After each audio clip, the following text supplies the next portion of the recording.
세종 4년 1422년 늦가을, 창덕궁 후원의 단풍잎이 붉게 물들어가던 어느 날 태종 이방원이 세상을 떠났습니다.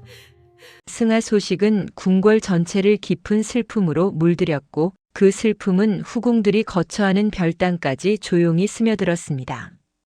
숙공공주 김씨는 자신의 처소에서 무릎을 꿇고 앉아 있었습니다. 28배 나이, 아직 젊다면 젊은 나이였습니다. 하지만 그녀의 눈빛은 이미 세월의 무게를 담고 있었습니다. 태종의 후궁으로 들어온 지 10여 년. 그녀는 왕의 총애를 받았지만 단 한 번도 임신의 기쁨을 누리지 못했습니다. 아들도 딸도 없었습니다. 마마, 곧 출궁 준비를 하셔야 합니다. 상궁의 목소리가 조심스럽게 들려왔습니다. 김씨는 고개를 들어 창밖을 바라보았습니다. 궁궐의 담장 너머로 보이는 한양의 저작거리가 아득하게 느껴졌습니다. 그곳은 이제 그녀가 돌아가야 할 세상이었습니다. 조선 초기, 이 시대는 아직 고려의 자유로운 풍습이 완전히 사라지지 않은 때였습니다. 조선 왕조실록의 기록을 살펴보면 태종과 세종 연간에는 재가가 사회적으로 큰 문제가 되지 않았습니다. 특히 후사가 없는 여성의 경우 재혼은 법적으로나 도덕적으로나 전혀 비난받을 일이 아니었습니다. 오히려 젊은 나이에 과부가 된 여성이 홀로 평생을 사는 것을 안타까워하는 분위기가 지배적이었습니다. 세종 5년 1423년 봄, 김씨는 정식으로 궁을 나와 친정인 한양 북촌의 김점댁으로 돌아왔습니다. 김점은 비록 고위 관직에 오르지는 못했으나 대대로 양반 가문을 이어온 집안의 가장이었습니다. 그는 딸이 궁에서 돌아온다는 소식을 듣고 대문 앞까지 나와 기다렸습니다. 아버지. 김씨가 가마에서 내리며 깊이 절했습니다. 김점은 딸의 얼굴을 바라보며 복잡한 표정을 지었습니다. 고생이 많았구나. 이제 집으로 들어가자. 저택 안으로 들어서자 친정 식구들이 모두 모여 있었습니다. 어머니와 오빠들 그리고 올케들까지 모두가 김씨를 반갑게 맞이했지만 그 눈빛 속에는 묘한 기대감이 숨어 있었습니다. 며칠 후 김씨는 어머니와 단둘이 마주 앉게 되었습니다. 어머니는 찻잔을 건네며 조심스럽게 말문을 열었습니다. 내가 궁에 있을 때는 몰랐는데 이렇게 보니 아직 젊구나. 28이면 다시 시작하기에 늦지 않은 나이란다. 김씨는 차를 마시며 아무 대답도 하지 않았습니다. 너도 알다시피 요즘 세상은 예전 고려 때처럼 여인이 재가하는 것을 나쁘게 보지 않는단다. 특히 내 경우는 자식도 없지 않느냐. 왕실에서도 이해할 것이고 오히려 좋은 혼처를 주선해 줄 수도 있어. 그때 아버지 김점이 방으로 들어왔습니다. 그는 딸 앞에 앉으며 더욱 직접적으로 말했습니다. 사실을 말하자면 벌써 몇몇 가문에서 혼담을 넌지시 흘려왔다. 모두 명문가들이다. 내가 선대 왕의 후궁이었다는 것이 오히려 가문의 영예가 될 수 있다고 여기는 이들이 많아. 세종실록에 따르면 당시 조선 사회는 재가에 대해 상당히 관대했습니다. 세종 8년 1426년의 기록을 보면 무자식 과부의 재가는 인정에 합당한 일이라는 논의가 조정에서 공개적으로 이루어졌습니다. 심지어 왕실에서 직접 재혼을 주선하는 경우도 드물지 않았습니다. 김씨는 부모의 말을 듣고 있었지만 그녀의 마음속에는 이미 다른 생각이 자리 잡고 있었습니다. 그날 밤 그녀는 홀로 방에 앉아 지난 시절을 떠올렸습니다. 태종을 처음 만난 날 그는 이미 중년의 왕이었고 많은 후궁을 거느리고 있었습니다. 김씨는 그저 수많은 후궁 중 한 명일 뿐이었습니다. 하지만 태종은 가끔 그녀의 처소를 찾았고 밤늦도록 정치와 세상 이야기를 나누곤 했습니다. 그대는 말이 없어서 좋소. 태종이 어느 날 말했습니다. 세상 사람들은 모두 내게 무언가를 원하지만 그대만은 아무것도 요구하지 않으니. 김씨는 그저 고개를 숙이고 차를 따를 뿐이었습니다. 그녀는 왕의 총애를 구하지 않았고 권력을 탐하지도 않았습니다.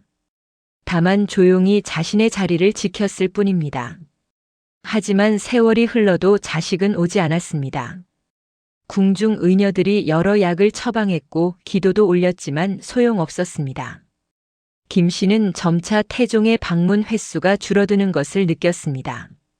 왕에게는 이미 많은 아들과 딸이 있었고 후사를 낳지 못하는 후궁에게 시간을 할애할 여유가 없었던 것입니다.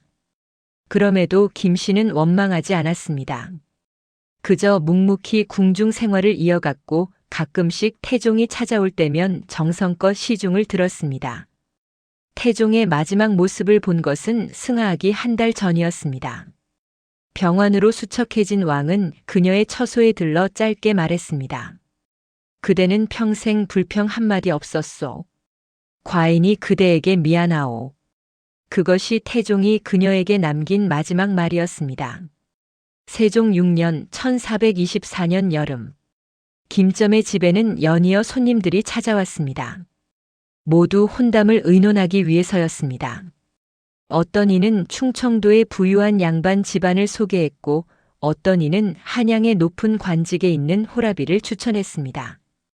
김점은 딸에게 여러 번 혼처를 권유했습니다. 내 나이 이제 30이다.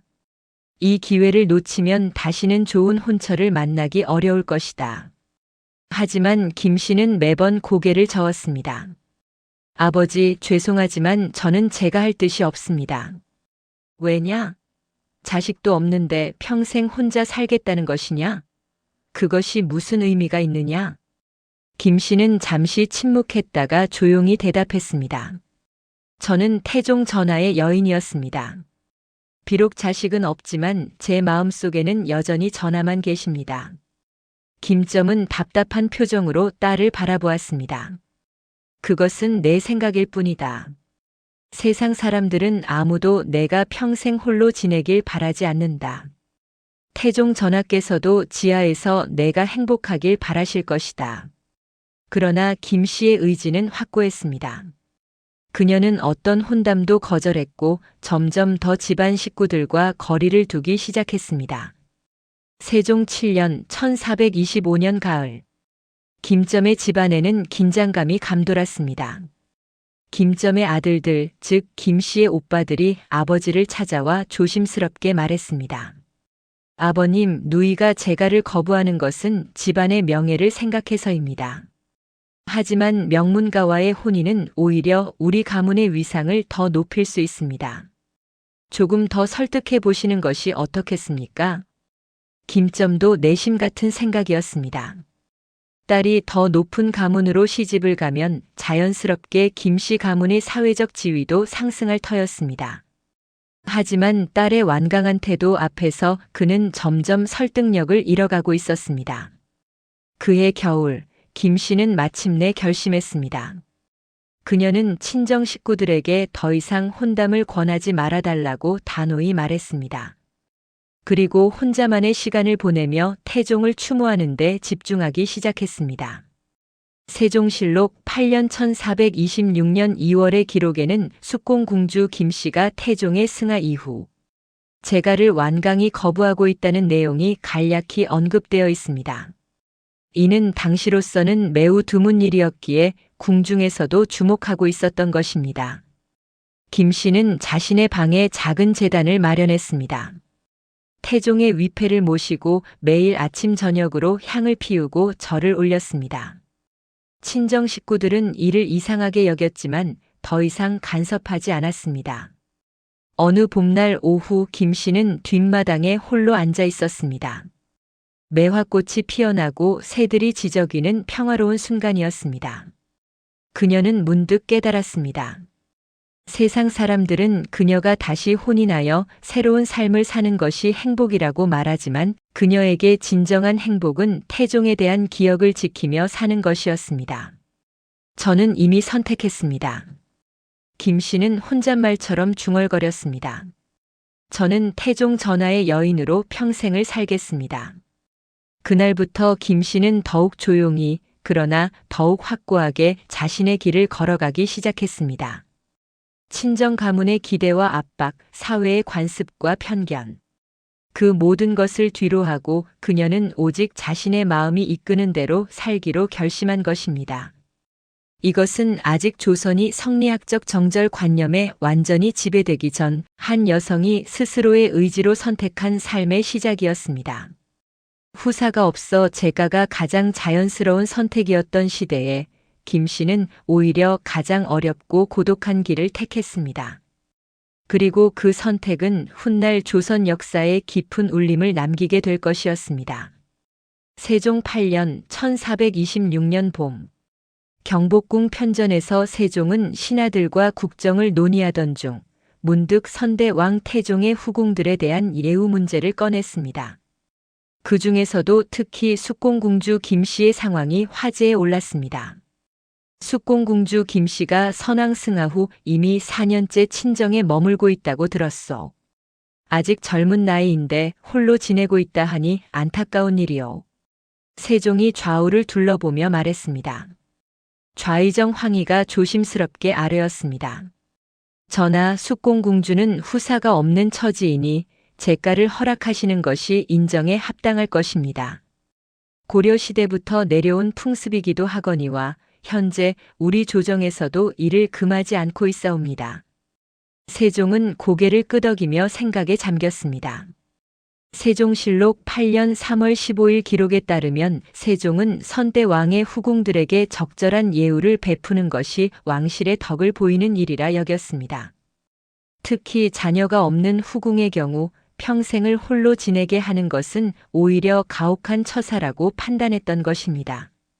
그렇다면 적당한 혼처를 물색해 보도록 하시오. 명문가 중에서 집안이 반듯하고 인품이 좋은 이를 찾아보시오. 세종의 명이 떨어졌습니다. 이 소식은 곧 한양 전역에 퍼졌습니다.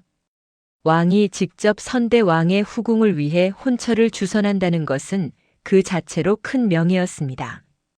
여러 명문가에서 은밀히 관심을 보이기 시작했고 중매를 자처하는 이들도 나타났습니다.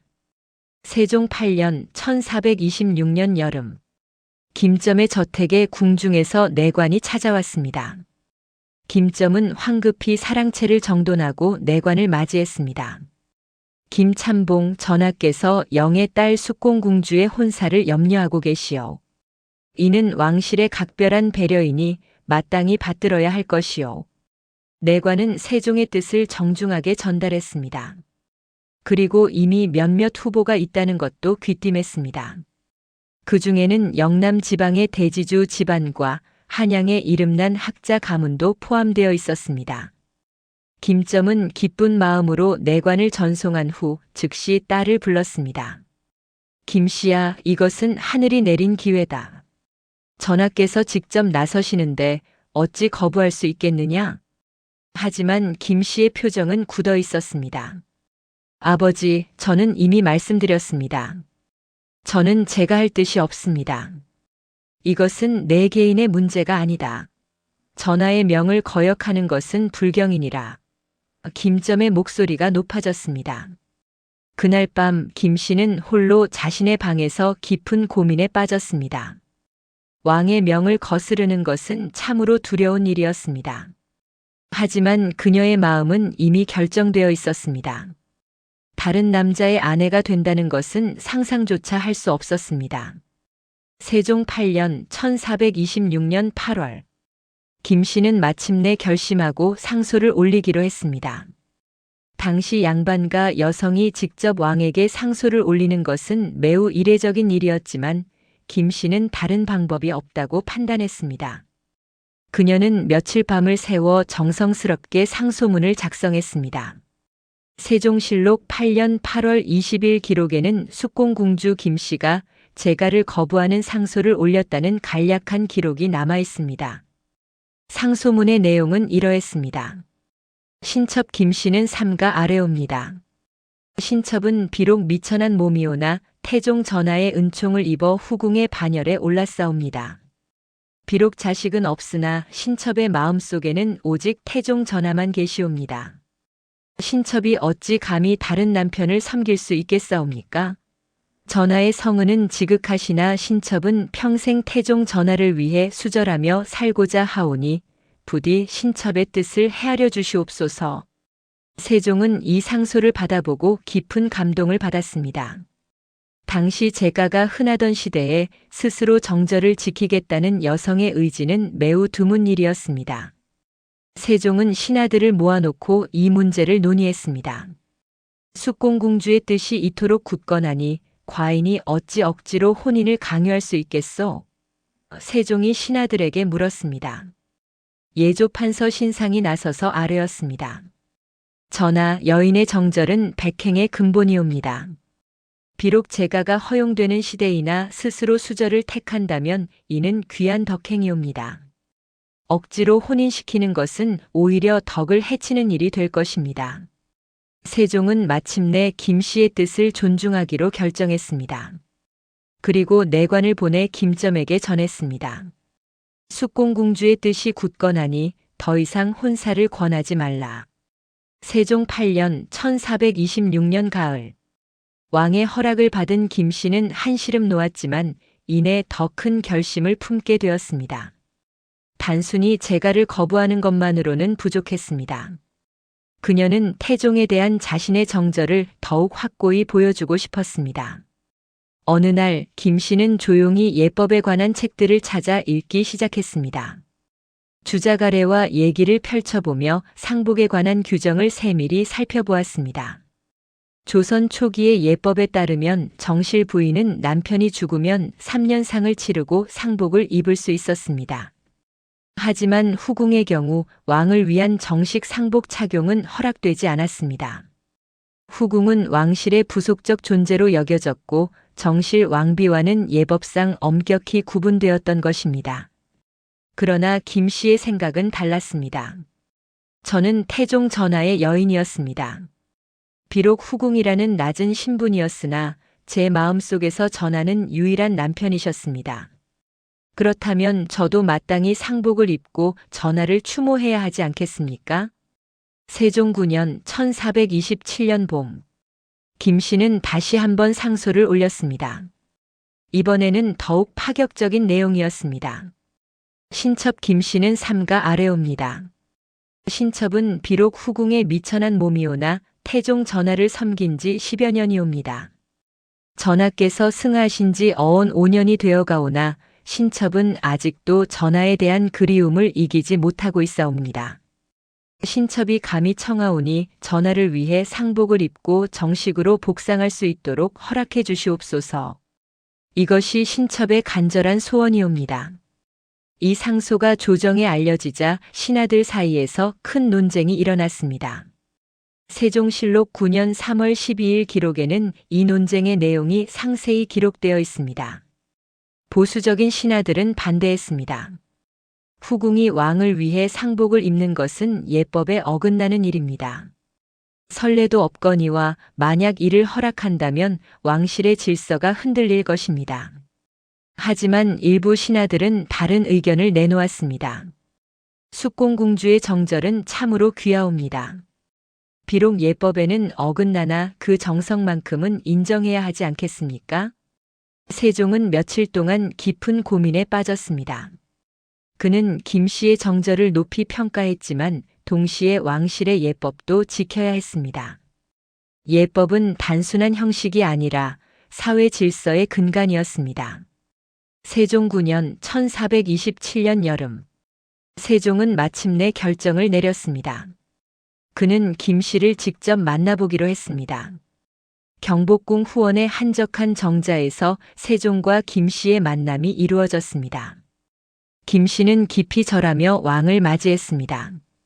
고개를 드시오, 숙공공주. 세종의 목소리는 온화했습니다.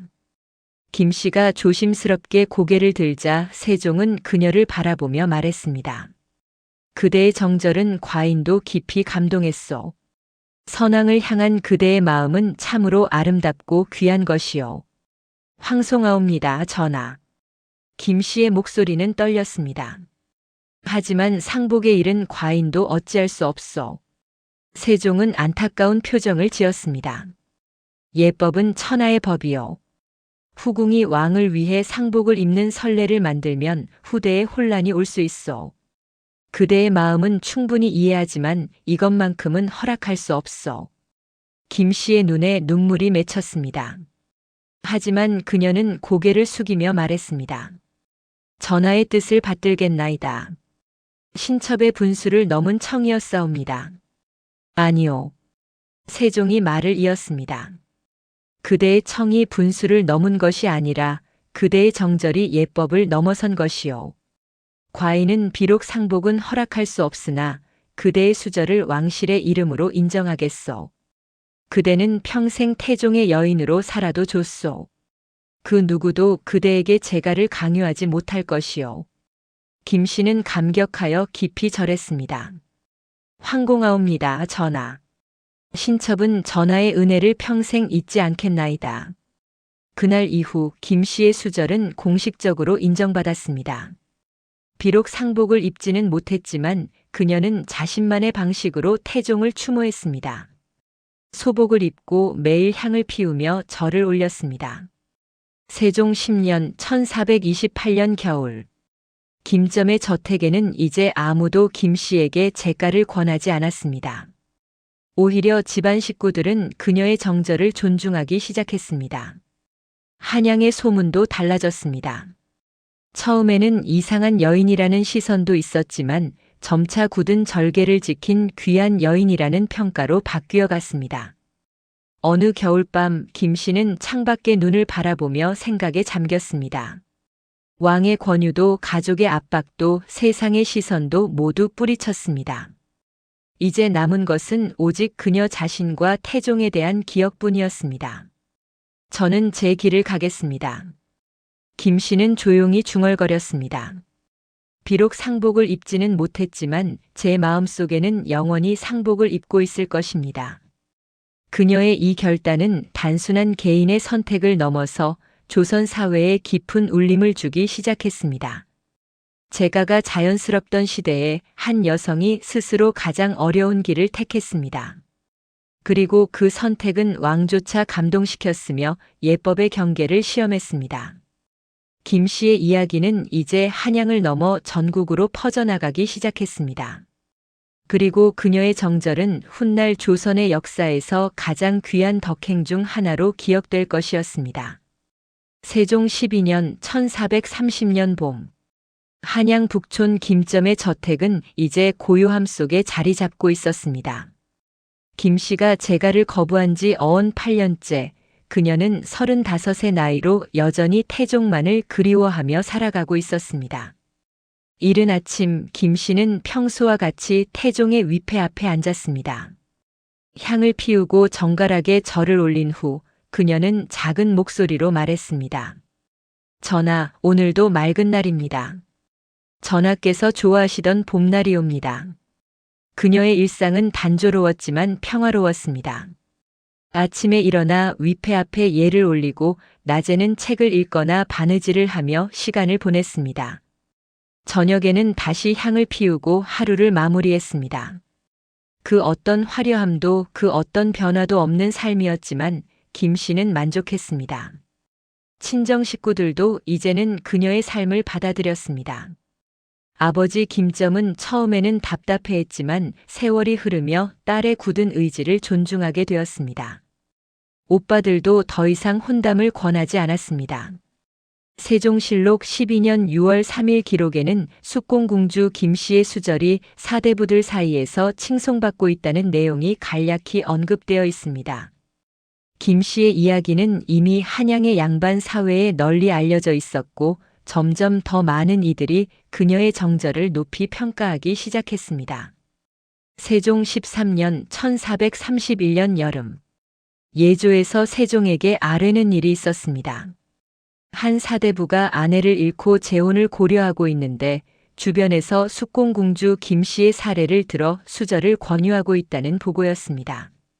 세종은 이 소식을 듣고 흥미로운 표정을 지었습니다. 숙공궁주의 정절이 이제 세상 사람들에게 귀감이 되고 있구나.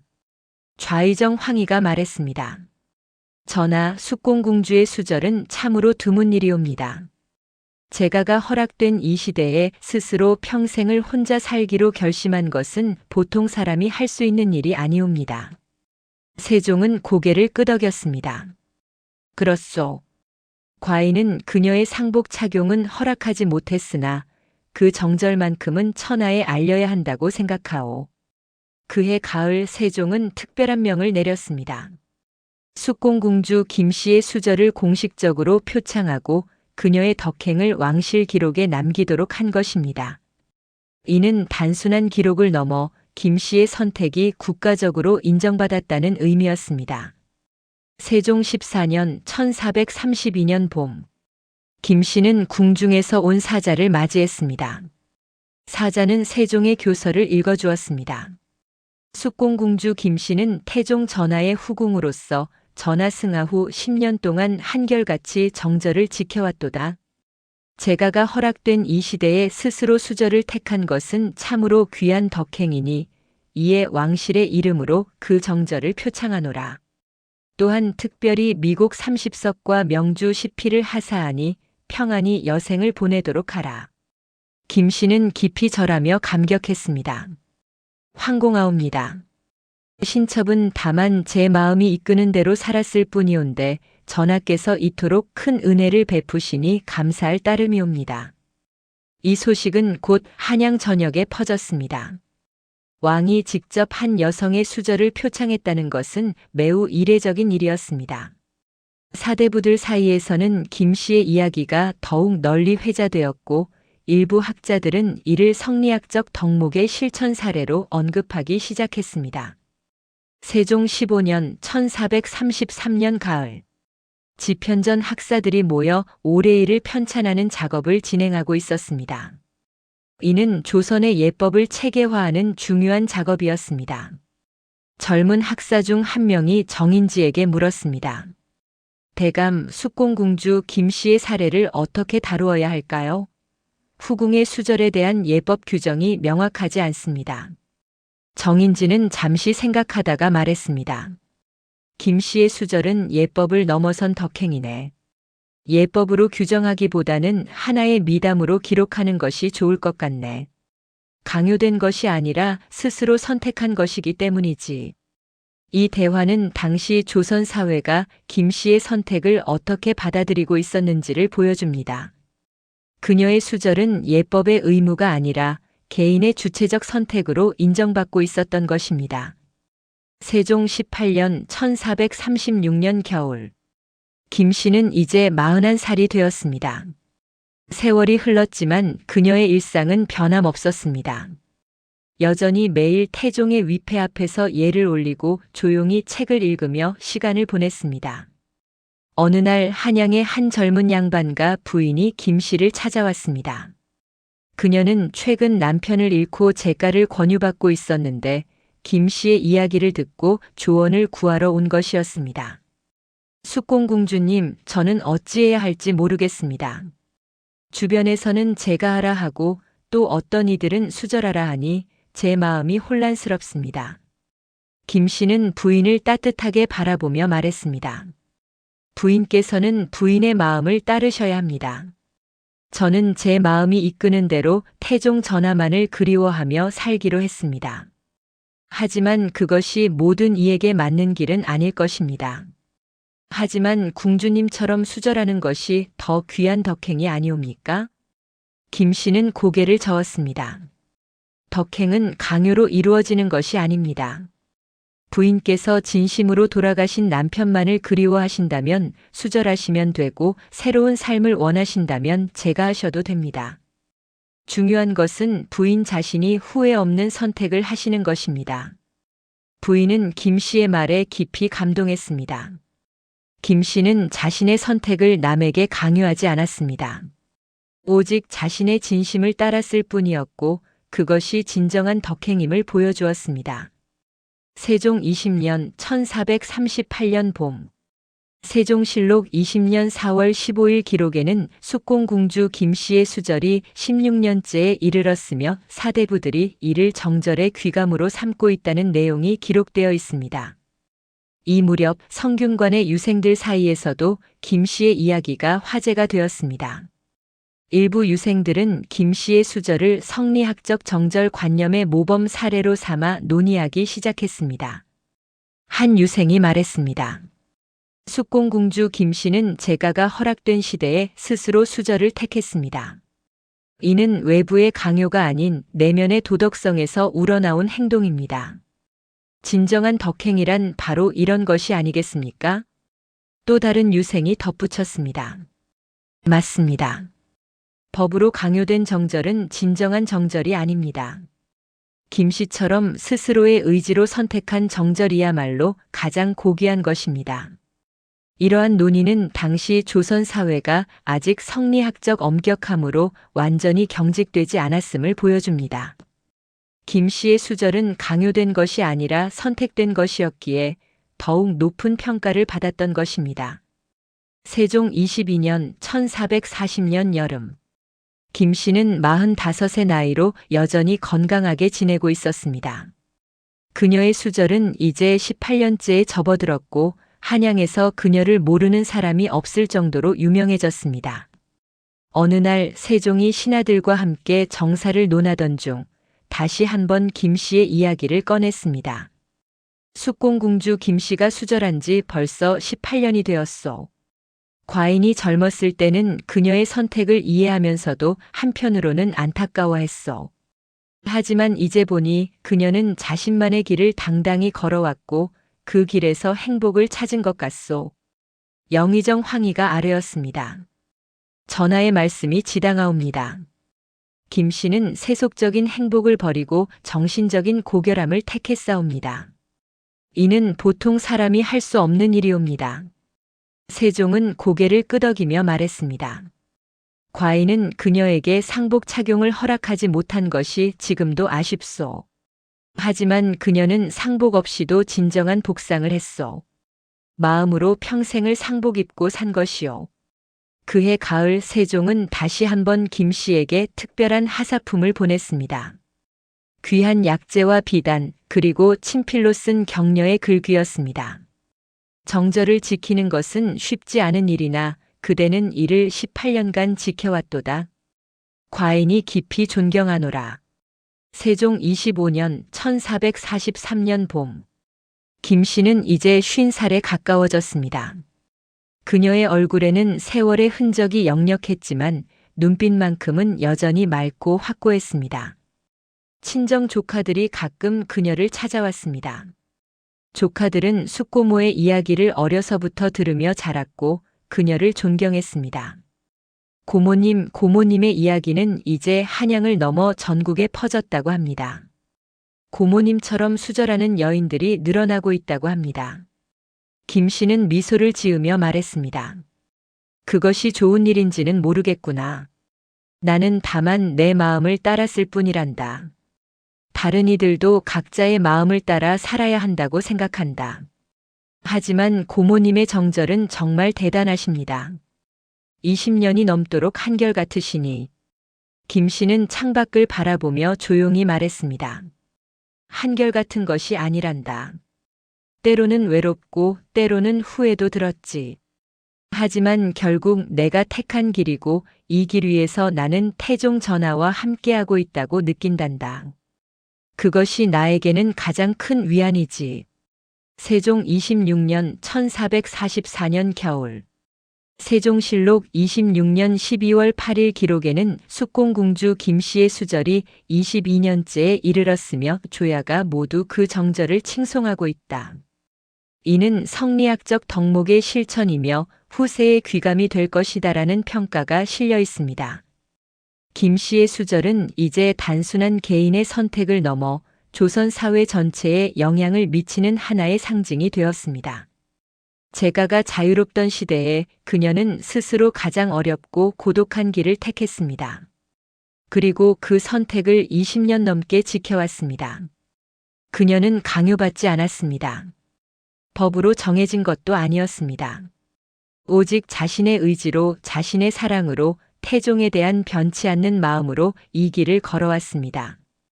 그리고 그 길 위에서 그녀는 역사의 주체가 되었습니다. 김씨의 선택은 훗날 조선시대 정절관념의 초석이 될 것이었습니다. 하지만 그것은 그녀가 의도한 것이 아니었습니다. 그녀는 다만 자신의 마음에 충실했을 뿐이었습니다.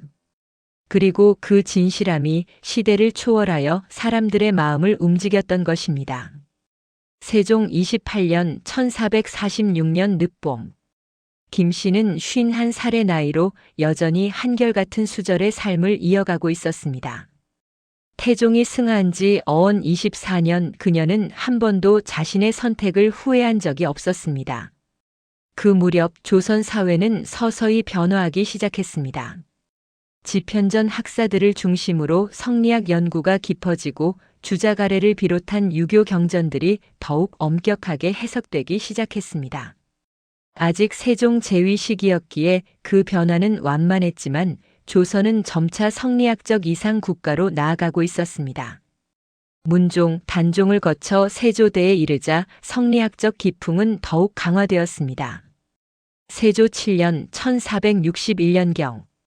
김 씨는 이제 66의 노년이 되었습니다. 그녀는 여전히 친정 김점의 저택에 머물며 조용히 여생을 보내고 있었습니다. 어느 날 젊은 여성 하나가 김 씨를 찾아왔습니다. 그녀는 남편을 잃고 시댁과 친정 모두에서 재가를 권유받고 있었는데 최근 들어 주변의 시선이 달라졌다며 하소연했습니다. 궁주님, 예전에는 재가가 자연스러운 일이었다고 들었습니다. 하지만 요즘은 제가 한 여인을 보는 눈빛이 곱지 않습니다. 무엇이 달라진 것일까요? 김 씨는 깊은 한숨을 쉬었습니다. 세상이 변하고 있구나. 내가 젊었을 때는 재가가 죄가 아니었단다. 오히려 젊은 과부가 홀로 사는 것을 안타까워했지. 하지만 지금은 실제로 세조대에 들어서면서 성리학적 윤리관이 더욱 강조되기 시작했습니다. 세조실록의 여러 기록을 보면 부녀자의 정절과 삼강오륜에 대한 논의가 빈번해졌음을 알 수 있습니다. 하지만 아직 법적 강제는 없었습니다. 예종과 성종 즉위 초반까지는 여전히 재가가 법으로 금지되지 않았습니다. 그러나 성종대에 이르러 조선 사회는 결정적인 전환점을 맞이하게 됩니다. 성종 6년 1475년. 이 해는 조선 여성사에서 매우 중요한 해였습니다. 김 씨는 이미 이 세상 사람이 아니었지만 그녀가 살아생전 스스로 실천했던 정절의 가치가 이제 법으로 강제되는 시대가 도래한 것입니다. 성종실록 6년 3월 20일 기록에는 다음과 같은 내용이 상세히 기록되어 있습니다. 의금부에서 아뢰기를 제가 한 부녀의 자손은 과거에 응시하지 못하게 하고 청요직에 임명하지 못하게 하소서라고 하니 임금이 이를 따랐다. 이 법령은 조선 사회에 엄청난 파장을 불러일으켰습니다. 제가 한 여성의 아들과 손자들은 과거 시험을 볼 수 없고 중요한 관직에 오를 수 없다는 것이었습니다. 이는 사실상 재가를 금지하는 강력한 사회적 압박이었습니다. 성종 7년 1476년 봄. 한양의 한 양반가에서는 비극이 벌어지고 있었습니다. 30살의 과부 이 씨는 남편을 잃고 어린 아들 하나를 키우고 있었습니다. 시댁에서는 그녀에게 재가할 것을 권유했고 좋은 혼처도 나타났습니다. 하지만 작년에 반포된 법 때문에 이 씨는 깊은 고민에 빠졌습니다. 재가를 하면 우리 아들이 과거를 볼 수 없다니. 어찌 어미가 자식의 앞길을 막을 수 있단 말인가. 이 씨는 밤마다 눈물로 베개를 적셨습니다. 시어머니가 며느리를 불러 말했습니다. 내가 재가하면 이 집안의 대를 이을 손자가 벼슬길에 오르지 못한다. 너도 알다시피 우리 집안은 대대로 관직을 지내온 양반가다. 내가 재가하는 순간 그 전통이 끊기는 것이다. 이 씨는 고개를 숙이고 울먹였습니다. 하지만 저는 아직 젊습니다. 평생을 혼자 살라는 말씀이십니까? 그것이 어미의 도리다. 숙공궁주 김 씨를 보아라. 그분은 재가가 허락되던 시절에도 스스로 수절을 택하지 않았느냐. 이제는 법으로 정해진 일이니 너는 마땅히 따라야 한다. 이 씨는 결국 재가를 포기했습니다. 하지만 그녀의 마음은 자발적 선택이 아니라 강요된 희생이었습니다. 김 씨의 수절과는 본질적으로 달랐습니다. 성종 8년 1477년 여름. 성균관에서는 유생들이 모여 제가 금지법에 대해 논의하고 있었습니다. 한 유생이 말했습니다. 이 법은 여성의 정절을 지키게 하여 풍속을 바르게 하는 좋은 법입니다. 이제 조선은 진정한 성리학 국가로 거듭나고 있습니다. 그러나 나이든 유생 한 명이 반론을 제기했습니다. 하지만 이것은 법으로 강요하는 것이요. 과거 숙공궁주 김씨는 법이 없을 때 스스로 수절을 택했소. 그것이야말로 진정한 덕행 아니겠소? 법으로 강요된 정절이 과연 진정한 정절이라 할 수 있겠소? 젊은 유생이 대꾸했습니다. 하지만 모든 여인이 김씨처럼 높은 도덕성을 가진 것은 아닙니다. 법으로라도 정절을 지키게 해야 사회 기강이 바로 서지 않겠습니까? 이러한 논쟁은 성균관뿐 아니라 조정에서도 계속되었습니다. 성종실록 8년 7월 12일 기록을 보면 일부 신하들은 이 법이 지나치게 가혹하다며 완화를 주장했지만 대다수는 성리학적 질서 확립을 위해 필요하다고 주장했습니다. 성종 10년 1479년 가을. 제가 금지법이 시행된 지 4년째 조선 사회는 급격히 경직되어 가고 있었습니다. 전라도의 한 시골 마을에서 비극이 일어났습니다. 25살의 과부가 재가를 원했지만 집안의 완강한 반대에 부딪혔습니다. 그녀에게는 어린 아들이 둘 있었는데 재가하면 아들들이 과거를 볼 수 없다는 이유였습니다. 나는 아직 젊고 다시 살고 싶소. 왜 나의 인생을 아이들의 미래를 위해 희생해야 하오? 그녀가 시댁 식구들에게 절규했습니다. 하지만 시아버지는 단호했습니다. 그것이 법이다. 내가 재가하면 우리 손자들은 영원히 천민이나 다름없게 된다.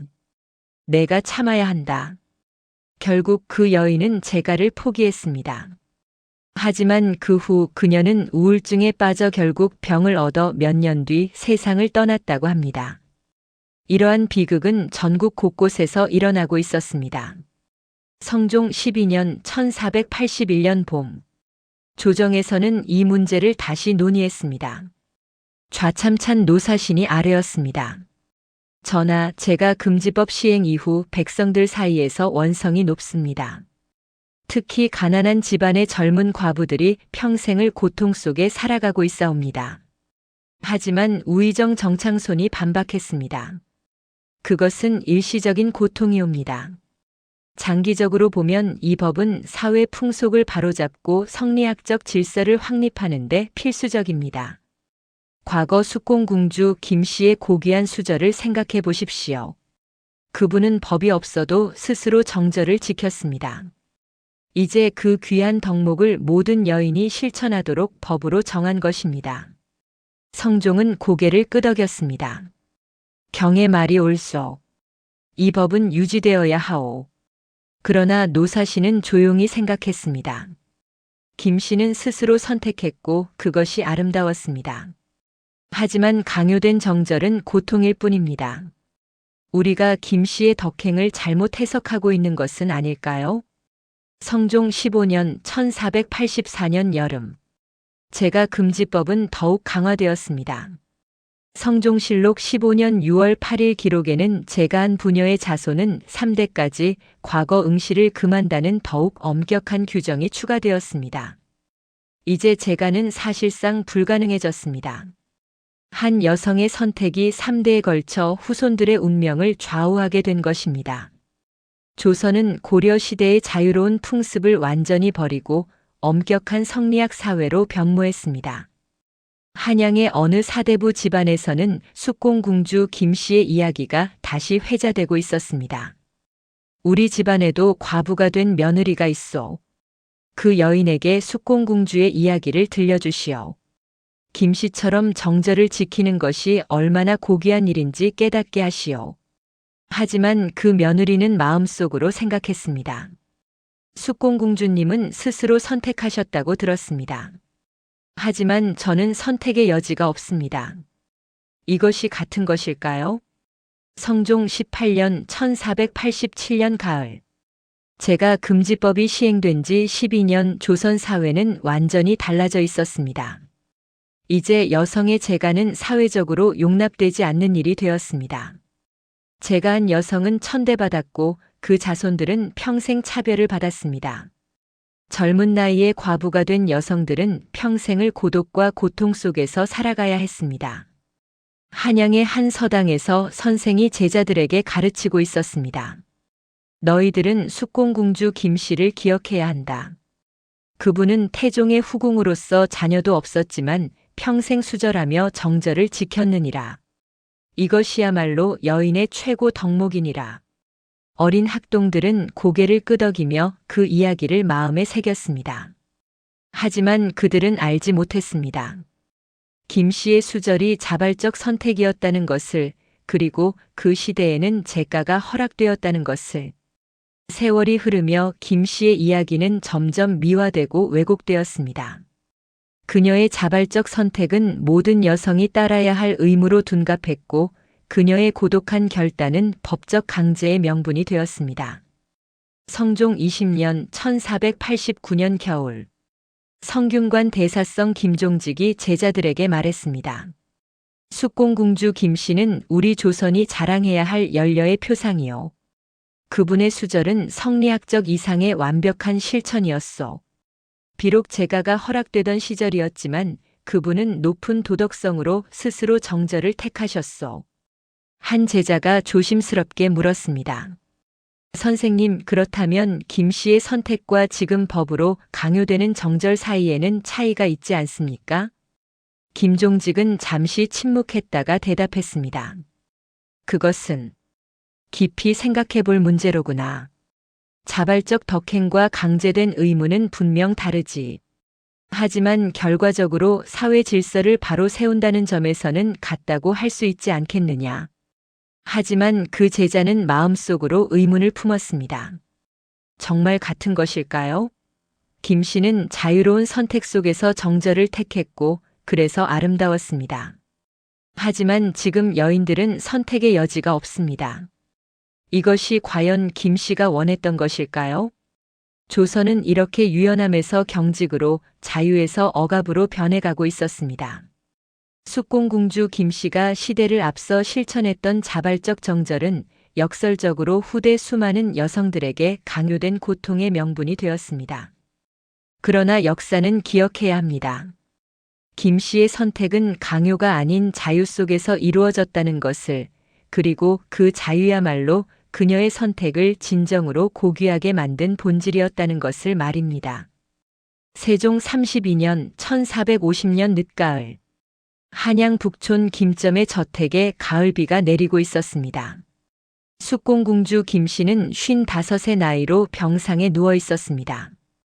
오랜 세월 건강하게 지내왔지만 이번 가을 감기가 폐병으로 발전하면서 그녀의 기력은 급격히 쇠약해졌습니다. 친정 조카들과 친척들이 모두 모여 그녀를 간호했습니다. 어느 날 저녁 김 씨는 가장 가까이 지내던 조카를 불러 조용히 말했습니다. 내가 곧 태종 전하를 뵈러 갈 것 같구나. 고모님, 그런 말씀 마십시오. 곧 나으실 것입니다. 김 씨는 미소를 지으며 고개를 저었습니다. 아니란다. 나는 이제 준비가 되었어. 오히려 기쁜 마음이 든다. 드디어 전하를 다시 뵐 수 있으니 말이다. 그녀는 잠시 숨을 고른 후 계속 말했습니다. 나는 후회하지 않는다. 사람들은 내가 평생 외롭게 살았다고 생각하겠지만 나는 한 번도 외롭지 않았단다. 내 마음속에는 항상 전하가 계셨으니까. 조카는 눈물을 흘리며 고모의 손을 꼭 잡았습니다. 세종 32년 1450년 12월 3일 숙공공주 김 씨가 세상을 떠났습니다. 그녀의 나이 55, 태종이 승하한 지 28년 만이었습니다. 그녀는 끝까지 태종만을 그리워하며 단 한 번도 재가하지 않고 정절을 지킨 채 생을 마감했습니다. 세종실록 32년 12월 3일 기록에는 다음과 같이 기록되어 있습니다. 숙공공주 김 씨가 조라였다. 김 씨는 태종의 후궁으로서 전하 승하 후 28년간 한결같이 정절을 지켰다. 비록 후사가 없어 재가가 가능했으나 스스로 수절을 택하여 평생을 태종만을 섬겼으니 그 덕행이 참으로 가상하다. 왕실에서 특별히 장례를 후하게 치러주도록 명하였다. 세종은 김씨의 부음을 듣고 깊은 애도를 표했습니다. 그는 신하들에게 말했습니다. 숙공공주 김씨는 과인이 평생 존경한 여인이었소. 그녀의 정절은 강요된 것이 아니라 스스로 선택한 것이었고 그래서 더욱 귀했소. 장례를 왕실의 예로 치러주고 그 덕행을 역사에 영원히 남기도록 하시오. 김씨의 장례는 왕실의 특별한 배려로 성대하게 치러졌습니다. 한양의 많은 사대부들이 조문을 왔고 그녀의 정절을 칭송했습니다. 그녀는 한양 근교의 명당에 안장되었고 묘비에는 다음과 같이 새겨졌습니다. 태종의 후궁 숙공공주 김씨 자발적 수절로 정절에 귀감이 되다. 세종 33년 1451년 봄. 세종은 승정원에 명하여 김씨의 행적을 정리하여 기록으로 남기게 했습니다. 태종 후 궁열전이라는 이름으로 편찬된 이 기록에는 김씨의 생애가 상세히 담겼습니다. 기록의 마지막 부분에는 편찬자의 평이 실려 있었습니다. 숙공공주 김씨는 제가가 허락되던 시대에 스스로 수절을 택하였다. 이는 외부의 강요가 아닌 내면의 도덕성에서 우러나온 선택이었다. 진정한 덕행이란 법으로 강요된 것이 아니라 마음에서 우러나는 것임을 김씨는 온몸으로 보여주었다. 후세 여인들이 마땅히 귀감으로 삼을 만하다. 이 기록은 세종실록의 부록으로 첨부되어 후대에 전해졌습니다. 단종 2년 1454년 집현전 학사들은 김씨의 이야기를 교육교재에 포함시키기로 결정했습니다. 삼강행실도의 속편을 편찬하면서 김씨의 수절을 연려의 모범 사례로 선정한 것입니다. 하지만 편찬 과정에서 논쟁이 일어났습니다. 한 학사가 말했습니다. 김씨의 수절을 기록할 때 당시에는 제가가 허락되었다는 사실도 함께 명시해야 합니다. 그래야 그녀의 선택이 얼마나 주체적이고 귀한 것인지 알 수 있습니다. 그러나 다른 학사가 반대했습니다. 그렇게 하면 제가가 가능하다는 인식을 심어줄 수 있습니다. 지금 우리는 성리학적 질서를 확립해가는 중입니다. 김씨의 정절만 강조하고 시대적 배경은 간략히 처리하는 것이 좋겠습니다. 결국 후자의 의견이 채택되었습니다. 삼강행실도에 실린 김씨의 이야기는 그녀의 정절만을 강조했고 제가가 허락되던 시대적 배경은 간략히 언급되거나 생략되었습니다. 세조 5년 1459년 한양의 한 사대부 집안에서 할머니가 손녀에게 이야기를 들려주고 있었습니다. 옛날에 숙공공주 김씨라는 분이 계셨단다. 그분은 왕의 후궁이었는데 왕이 돌아가신 후에도 평생 다른 남자를 섬기지 않고 정절을 지키셨지. 할머니, 그분은 왜 그러셨어요? 그분은 진정으로 왕을 사랑했기 때문이란다. 그리고 여인의 정절이 얼마나 중요한지 아셨던 거야. 할머니의 이야기에는 김씨가 스스로 선택했다는 점이 강조되지 않았습니다. 시간이 흐르면서 김씨의 자발적 선택이라는 본질은 점점 희미해지고 정절을 지킨 열렬하는 결과만이 부각되고 있었습니다. 성종 15년 1484년 제가 금지법이 더욱 강화된 이 시기 숙공공주 김씨는 조선 사회에서 가장 유명한 연려 중 한 명으로 자리 잡았습니다. 성균관에서는 김씨의 이야기가 필수 교육 내용이 되었습니다. 젊은 유생들은 김씨의 정절을 암송했고 시험 문제로도 자주 출제되었습니다. 숙공공주 김씨의 덕행을 논하라. 한 유생이 답안을 작성했습니다. 숙공공주 김씨는 태종의 후궁으로서 평생 정절을 지킨 연려이다. 비록 자녀가 없었으나 제가하지 않고 수절하였으니 이는 여인의 최고 덕목인 정절을 완벽히 실천한 것이다. 모든 여인이 마땅히 본받아야 할 표상이다. 이 답안은 높은 점수를 받았습니다. 하지만 답안 어디에도 김씨의 선택이 자발적이었다는 점, 당시에는 제가가 허락되었다는 점은 언급되지 않았습니다. 중종 10년 1515년 김 씨가 세상을 떠난 지 65년이 흘렀습니다. 한 노학자가 제자들에게 말했습니다. 내가 젊었을 때 들었던 이야기를 들려주겠다. 내 스승의 스승께서 하신 말씀이다. 숙공궁주 김 씨의 시대에는 제가가 허락되었다고 한다.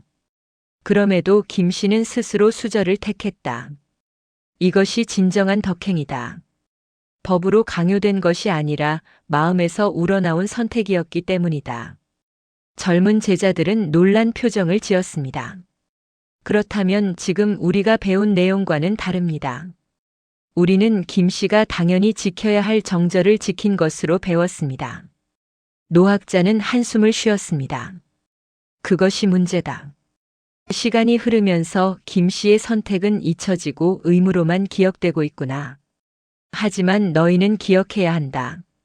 진정한 덕행은 자유로운 선택 속에서만 빛난다는 것을. 명종 5년 1550년. 김 씨가 세상을 떠난 지 100년이 되는 해였습니다. 조정에서는 김 씨를 기리는 특별한 추모 행사를 거행했습니다. 왕은 교서를 내려 김 씨의 덕행을 다시 한번 칭송했습니다. 숙공궁주 김 씨는 100년 전 이 땅에 정절의 귀감을 남기셨다. 그분의 수절은 조선 여인들이 마땅히 따라야 할 표상이다. 이에 김 씨의 묘소를 정비하고 정문을 세워 그 덕행을 영원히 기리도록 하라. 김 씨의 묘 앞에 정문이 세워졌습니다. 정문에는 열려 숙공궁주 김씨지문이라는 현판이 걸렸습니다. 하지만 정문 건립 과정에서 한 가지 중요한 사실이 생략되었습니다. 김 씨의 선택이 자발적이었다는 점이 명확히 새겨지지 않은 것입니다. 선조 20년 1587년. 임진왜란을 몇 년 앞둔 이 시기, 조선은 성리학적 질서가 완전히 확립된 사회였습니다. 한 시골 마을에서 연려 교육이 이루어지고 있었습니다. 늙은 훈장이 여학생들에게 말했습니다. 너희는 숙공궁주 김 씨를 본받아야 한다. 여인의 몸으로 태어났으면 정절을 목숨보다 귀하게 여겨야 한다. 김 씨처럼 평생 한 남편만을 섬기는 것이 여인의 도리다. 한 여학생이 조심스럽게 물었습니다. 선생님, 김 씨는 행복하셨을까요? 훈장은 잠시 당황했다가 대답했습니다. 행복이란 무엇이냐? 정절을 지키는 것이 곧 여인의 행복이다. 김 씨는 정절을 지켰으니 당연히 행복하셨을 것이다. 하지만 그 여학생은 마음속으로 의문을 품었습니다. 정말 그랬을까요? 김 씨는 정말 행복하셨을까요? 인조 8년 1630년. 김 씨가 세상을 떠난 지 180년이 흘렀습니다. 한 역사학자가 태종실록과 세종실록을 연구하며 김 씨에 관한 기록들을 다시 살펴보았습니다. 그는 놀라운 사실을 발견했습니다. 김 씨가 살았던 시대에는 제가가 허락되었구나. 그리고 세종 임금께서 직접 김 씨에게 혼처를 주선하려 하셨다. 이것은 김 씨의 수절이 강요된 것이 아니라 완전히 자발적이었다는 뜻이 아닌가. 그는 흥분하여 동료 학자들에게 이 발견을 알렸습니다. 하지만 반응은 냉담했습니다. 그것이 무슨 의미가 있는가? 중요한 것은 김 씨가 정절을 지켰다는 사실이다. 시대적 배경은 중요하지 않다. 역사학자는 답답한 마음으로 말했습니다. 아니요, 그것이 가장 중요한 부분이요. 김 씨의 선택이 자유로운 것이었기에 아름다운 것이요. 강요된 정절과 선택된 정절은 전혀 다른 것이요. 하지만 그의 주장은 받아들여지지 않았습니다. 숙종 30년 1704년. 김 씨가 세상을 떠난 지 254년이 흘렀습니다. 이 무렵 조선 사회는 정절 관념이 극단으로 치달아 연려를 기리는 정문과 비각이 전국 곳곳에 세워지고 있었습니다. 젊은 과부들은 평생을 고독 속에 살아야 했고 재가를 시도하면 사회적으로 매장당했습니다. 한 늙은 과부가 숙공궁주 김 씨의 묘소를 찾아왔습니다. 그녀는 남편을 잃고 50년을 혼자 살아왔습니다. 그녀는 김 씨의 묘 앞에 엎드려 눈물을 흘리며 말했습니다. 궁주님, 저는 궁주님을 본받아 평생 정절을 지켰습니다. 하지만 저는 행복하지 않았습니다. 궁주님은 스스로 선택하셨다고 들었습니다. 하지만 저는 선택의 여지가 없었습니다. 이것이 같은 것일까요? 묘소는 조용했고 대답은 없었습니다. 그러나 바람이 불어 나뭇잎이 흔들렸고 마치 김씨가 대답하는 것 같았습니다. 나는 내 마음을 따랐을 뿐입니다. 당신도 당신의 마음을 따라야 합니다. 진정한 덕행은 강요가 아니라 선택에서 나옵니다. 시간은 흘러 현대에 이르렀습니다. 이제 우리는 김씨의 이야기를 새로운 시각으로 바라볼 수 있습니다. 숙공공주 김씨는 제가가 허락되던 시대에 스스로 수절을 택했습니다. 그것은 그녀의 자유로운 선택이었고 그래서 아름다웠습니다. 하지만 후대 사람들은 그녀의 선택을 모든 여성에게 강요로 바꾸어 버렸습니다. 김씨가 우리에게 남긴 진정한 유산은 무엇일까요? 그것은 정절이라는 특정한 가치가 아닙니다. 그것은 바로 주체적 선택의 힘입니다. 김씨는 시대의 관습과 주변의 압박을 이겨내고 오직 자신의 마음이 이끄는 대로 살았습니다. 그녀는 외부의 강요가 아닌 내면의 소리를 따랐습니다. 그리고 그 선택을 평생 지켜냈습니다. 우리는 김씨의 이야기에서 묻습니다. 진정한 가치란 무엇인가? 그것은 강요된 의무가 아니라 자유롭게 선택된 신념입니다. 진정한 덕행이란 무엇인가? 그것은 법으로 강제된 행동이 아니라 마음에서 우러나온 결단입니다. 숙공공주 김씨는 시대를 앞서간 여성이었습니다. 그녀는 자신의 인생을 스스로 선택했고 그 선택에 책임을 졌습니다. 그녀의 삶은 우리에게 말합니다. 역사는 선택하는 자의 몫이다. 당신의 인생도 당신이 선택하라. 이것이 숙공공주 김씨가 500년이 넘는 세월을 넘어 우리에게 전하는 진정한 메시지입니다.